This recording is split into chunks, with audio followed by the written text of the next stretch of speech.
Guys, recently Kelsey and I have done a couple videos watching a game show called Moment of Truth, which ran, it's an old game show and it ran for 2 seasons because it's the most effed up show I've ever seen in my entire life. And it's unreal. If you haven't watched those videos, go watch them. But today, we're not going to watch an episode of it. Instead, we're going to do an interview with the host of the game show, Mark Walberg. Not the actor Mark Walberg. This is the host, Mark Walberg. And I'm really pumped to talk to him about the show.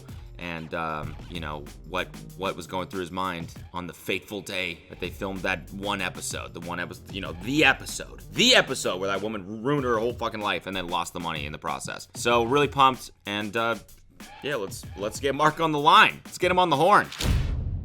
Hey. Oh, my God.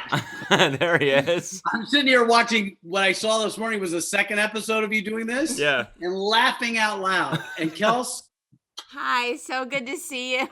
We all love you so much. I love you guys. Tell Kelsey stories like you're an urban myth. Like, remember that time she jumped in the pool and it was so funny? I remember that time as well. She exists. Here she's I am. Here. She's not a myth. She's right here. No, she's not a myth. She is a legend, but not a myth. Thanks for doing this, man. This has been so fun, and I can't believe this show showed up again. It's like the craziest show I've ever seen in my entire life. Can I just ask you first question? How could a man like me do such a thing? No, is that your first no, question? because you were. I give you credit for being clearly uncomfortable, especially in that first episode that we watched. Like you were like, I don't want to be here. Like, you can tell. I didn't like tell you the whole thing, but yes, that's true. Yeah. So my question is it all real? Yeah, ish. I don't know, man. You know, I've realized now after 30 some odd years in television that I may be the most gullible person in the business. Because I keep thinking like I'm doing God's work and helping people. And then, the people who are supposed to be enemies post an Instagram of them like making out in the club afterwards. So I'm like, I just don't know. And Goldie, my daughter, is the one who's like, Dad, you have got to chill,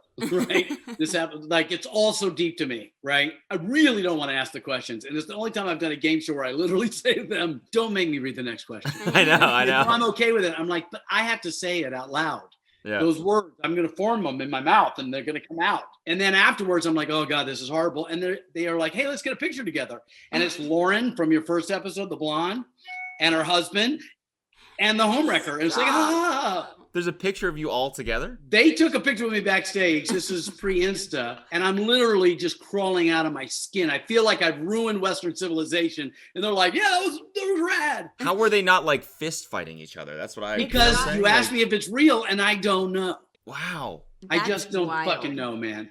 I didn't want to do the show at all. Yeah. So when I tell you how I got the show, if you're interested in that, I would story. love to. That was my next question. How did you get it? So I was doing Antiques Roadshow. Okay. Equally as crazy a show. Yeah. Because I have range, because that's how I do. And, so I get hired to do this lame ass pilot for this game show, and I'm doing my best to help. And we shoot all day long. It's like 9:30 at night on a Friday, and we finally wrap. And I'm exhausted and a little bitter. I'm like, I'm just going home. I'm not going out for beer. I've got my suit on. I got my makeup on. I'm all hosted out. And I'm just going to drive home this way. And as I'm walking to my car, an old buddy of mine calls me, who's a producer, and says, hey, we're shooting this pilot for this show, and we're having a hard time. They just fired the host. And this was for NBC at the time. And they said, NBC wants you. They fired the host. I think the host probably might have quit. Probably. I know who it is, and I'll tell you who it is, and you're more accurate. He says, where are you? I said, well, I'm at Hollywood Center, and they were at Sunset Gower. It's like 5 minutes away. I said, are you in trouble? He said, yeah. I said, well, I'll help you. He said, but one thing, the producer is this guy who I'd had a falling out with. Like, he had, in my opinion, screwed me out of what turned out to be millions of dollars. Oh, geez. And we hadn't spoken for 10 years, right? Okay. Oh, no. And I said to my buddy Mike, I'm like, dude, I don't have time for grudges. If this helps you, bygones are bygones, I'm there. So I literally drive around the block in my car. It's 10 o'clock at night on a Friday. I scoot down in my car as I watch the other host walk to his car, who is managed by me, my manager. So my manager is walking in the car, not knowing I'm the one replacing him, right? Oh, my God. And Mike jumps in my car and starts explaining the show to me. And I'm like, yeah, whatever. I'm not even listening because I'm worried about seeing this producer that I haven't talked to. Right. So I'm literally walking from my car to the studio. I take my tie off and hand it to the producer. A PA brings me a cup of coffee. Just really Hollywooded out on this one, right? I'm feeling myself like gangster level. And I walk in, I see this producer. He goes, hey. And I'm like, no. And I literally, When I think of it now, it's just so stupid. But I like a badass quote him a figure and say, no contract, this figure, my desk, Monday. And I think back, I'm like, what the? Who are you? And he said, okay. That's badass, by the way. It is. So I kind of laughed and I'm like, it's kind of weird that on a Friday night I'm like in makeup and a suit ready to host like an EMT waiting for a call. Yeah. Like I work at the West Side and like Game Show Network's Todd Newton has the East Side. Yeah. People don't know that's what working in TV is like. Yeah. You got to be in full makeup at all times. At all times. Just waiting. Yeah. So anyway, I shake hands with my nemesis. I walk in the set. The producer's like this, the stage manager's like this, and I go into just survival mode. I'm like, everybody just shut the hell up. And I go to the audience because I had been a warm-up guy. And I'm like, you guys, how long you been here? They're like, fucking forever, and it sucks. And I'm like, give me an hour. I'll get you out of here by midnight. Just, I need you. And then I sit in the chair, and again, just fully feeling just my gangster self. I'm like, roll tape, right? I don't even know the name of the show, right? Welcome to Moment of Truth. That's not an exaggeration. Like none of this is exaggerated. So we're doing the first segment and the question comes up for this woman, do you really care about the environment? And she says no. And the audience just boos. And then the voice goes, that answer is true. So the audience, as you see on the show, has no fucking idea what to do. So they like cheer, but they feel bad about it. So they're like, yay. Oh. It's so strange. And so I kind of take this stance of non-judgment. And I said, you've won $1,000. Congratulations. But you said you don't care about the environment. So that's weird. But I hear the audience's disapproval. And I basically said, hey, audience, raise your hand if you drive an SUV. So you kind of roasted the audience. You kind of gave it to them back a little bit. You were like, yeah, but you guys don't care about the environment either.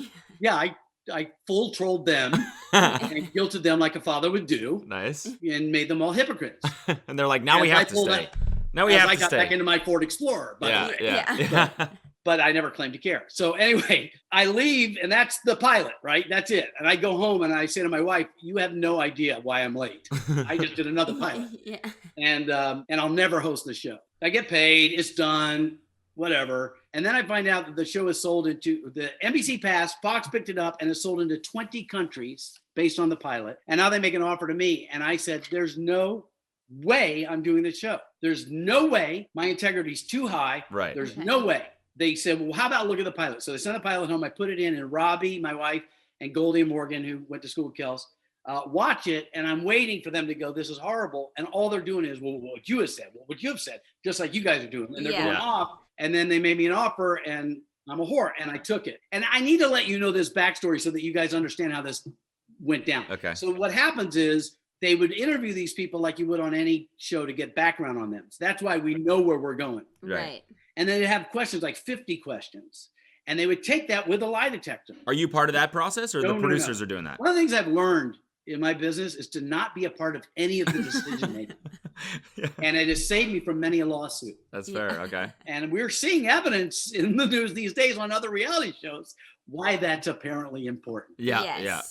They get asked these questions knowing that if they choose to go on the show 2 weeks later, 21 of the questions they've already heard are going to be asked again, and their lie detector response will be revealed. They can change their answers if they want. Mm-hmm. Right.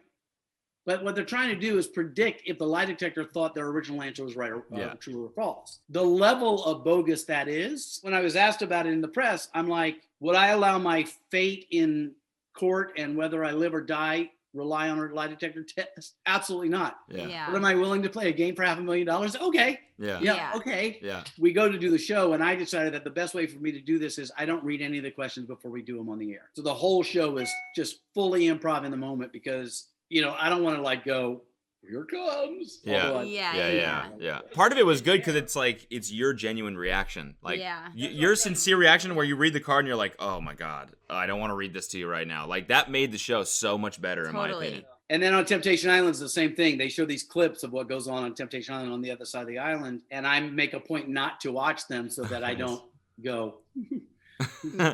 Apparently, I become like meme bait because all I do is react like that. I'm like a cartoon of reaction.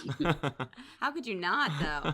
Kelsey knows me and my family. We're not the digger of dirt and drama and hell. No. And Not I think at one of the all. reasons that I got the job and other jobs on Fox, because Temptation Island was originally Fox, Moment of Truth was Fox, was that I think that they realized that even the craziest formats would be unpalatable if the host was like, so I'm trying to go, don't watch this. Yeah. No yeah. human should do this, which of course makes people watch it even more. So. No, I totally agree. And I think it like weirdly grounded the show and it made it feel like it wasn't intentionally evil. The people that go on the show look even worse because it's like, we're all not in on this. It's just you guys that are fucking your own lives up. By the way, weirdly grounded is how I often describe myself. So that's exactly it. So, but I got a kick out of your take on it because it was dead on. Your reaction to it, the part of you that makes you want to watch and yet you feel horrible for watching it. Yeah. Where that show lived. And I had a hard time with the show because right off the bat, whether the person says I cheated or not, that's shocking and fun and great. People love to watch that. But then you need to have some other moments where people are heartwarmingly honest.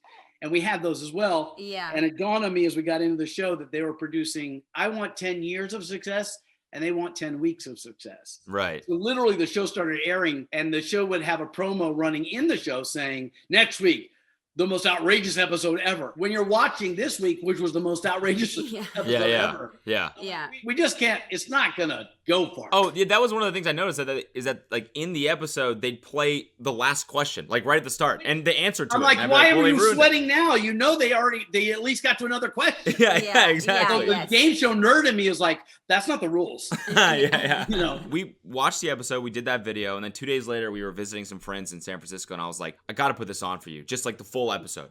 And we watched the whole thing, and they were like glued to the TV. They were like, this is the most incredible thing I've ever watched. So here's my take on it as a person with an actual conscience and heart, which is yet to be discovered because I work in TV, and so allegedly, yeah. What the show explores could have been a really interesting show, and with me hosting it, I know where I would have taken it. What it explores is the gap between what we believe to be true about ourselves and what we subconsciously know about ourselves. That's a good point.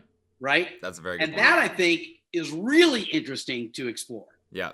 On the meaningful level. Yes. Yeah. And that's the bullshit of the show is that I ask you, did you cheat on your wife? You fucking know if you cheated on your wife. Yeah. Yes. Right? If I ask you, are you a good person? We got you. Yeah. This is a carnival game. Yeah. 3 rings, but the last one's this big. So, and I knew that. And all I could do is what I try to do in all of my shows is that I'm not the creator of the show, but I'd rather sit in the seat with the participant and the person at home and try to bring some humanity and most importantly, no judgment. I mean, anybody in that red chair is going to look, with the exception of the rat tail in the second one you did. I just looked that guy up. He's like a real estate investor now and an MMA fighter too. I was like, we picked the wrong guy to make fun of. God. He also, I think he lives in LA, so I'm just forever going to be scared that I'm going to see him like at a bar or something like that. I don't even think I would recognize him. I have 30 years of episodes of people I'm afraid to see. You have no idea. So what was your like best memory from the show? Do you have any like wild memories, like any crazy moments besides that first episode that we watched? There were episodes that never aired. So we did a whole second season and then the stock market crashed and, advertisers pulled or whatever story they told me why we were canceled. But we were canceled with really high ratings. But in the second season, I had Jose Canseco on. Wow. He was a baseball player, for those of you who don't know. And he also was one of the leaders in the steroid thing, right?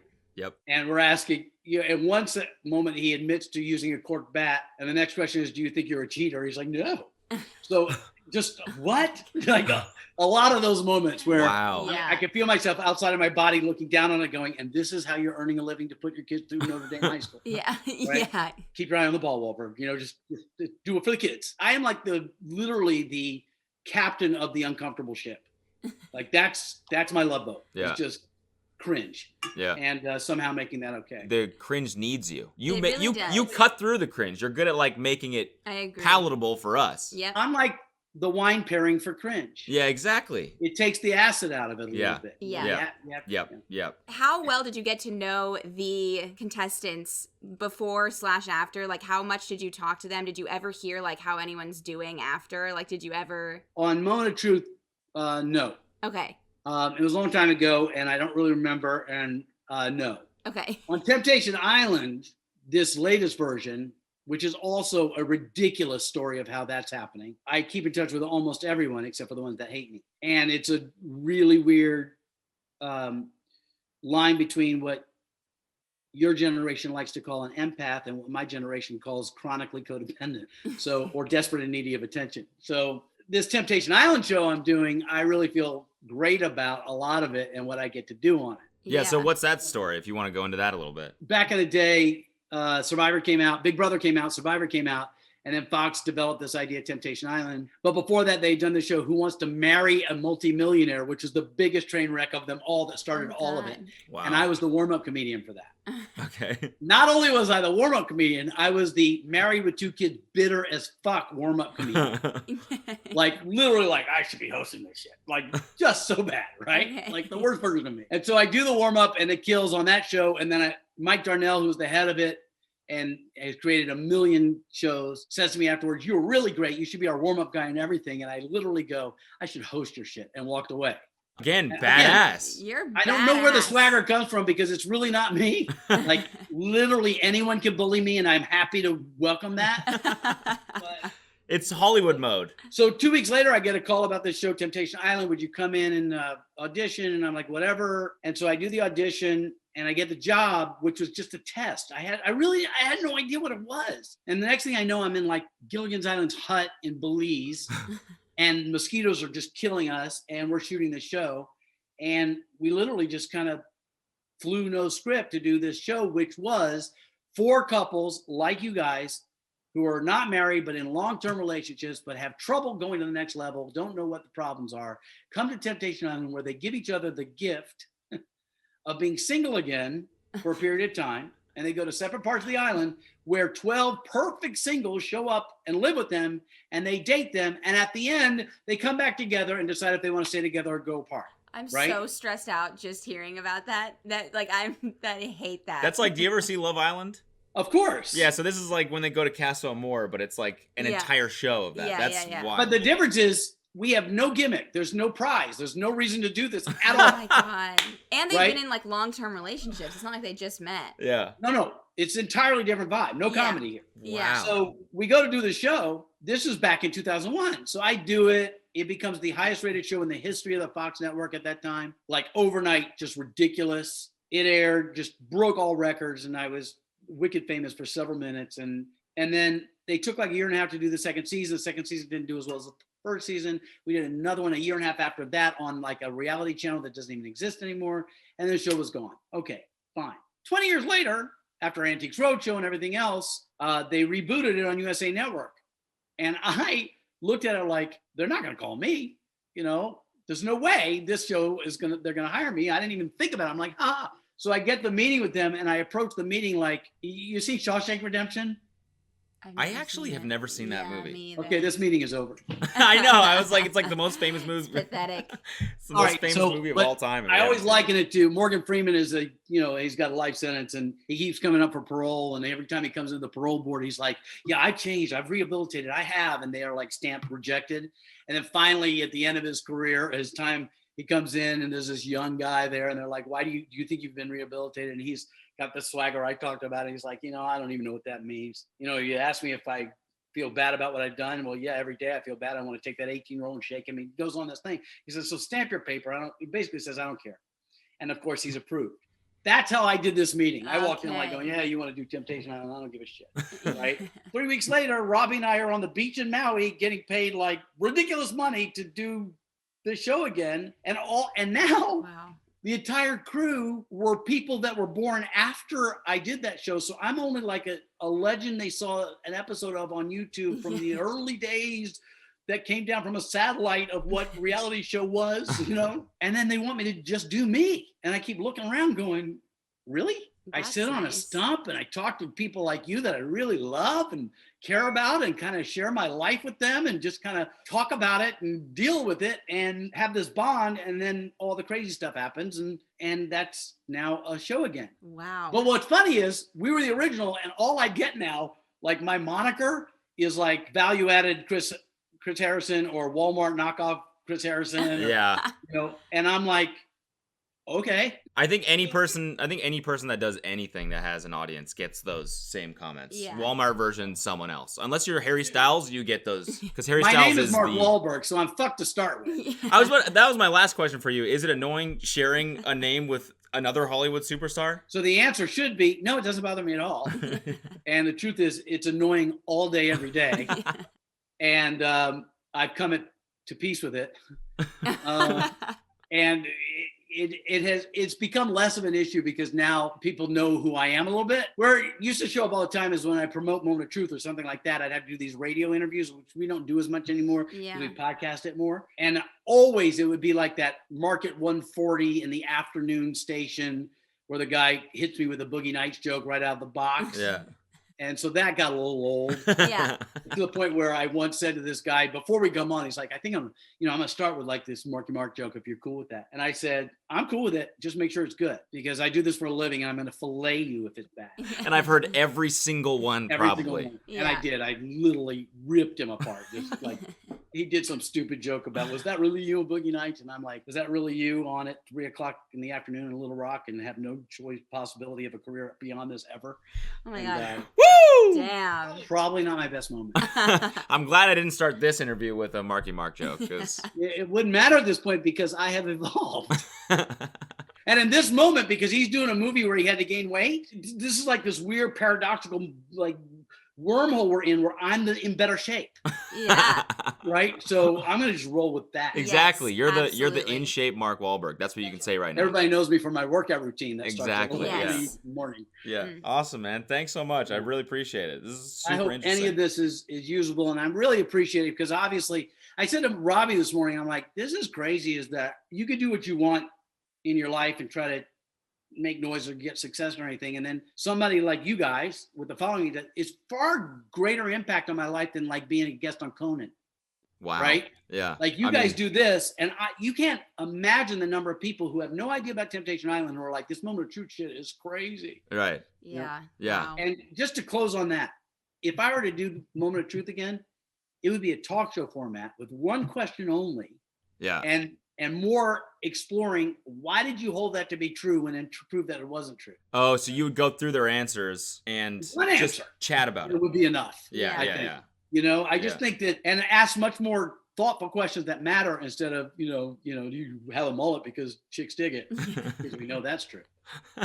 Yeah, we all know that's very Obviously, true. So, yes. There's some things that are just off. Yeah. Yes. Anyway, thanks for your time. Yeah. Thank you so much. I Thank really you appreciate so it. It was much. great meeting you. It was and- so great to see you. Yeah. Please tell everyone I say hi. Oh, we're giggling on a group text, my family and I, about this and you. Send And everyone just my know- love. And I said this to Cody on DM, but you're by far our favorite cheerleader and our favorite almost everything. We just Oh my gosh. You have no idea that we have you're what we call like you have a cult following, and we're the cult. So, That's all I need. I just need the 4 of you guys, and then I'm good to go. Add me to that group text too. I'm down to be in that call too. I'm in it too a little bit, I used to call it the family of champions because my children have achieved greatness, but I changed the name because I'm unimpressed with them now. So I'm no longer proud of them. I just call it ungrateful offspring. Yeah.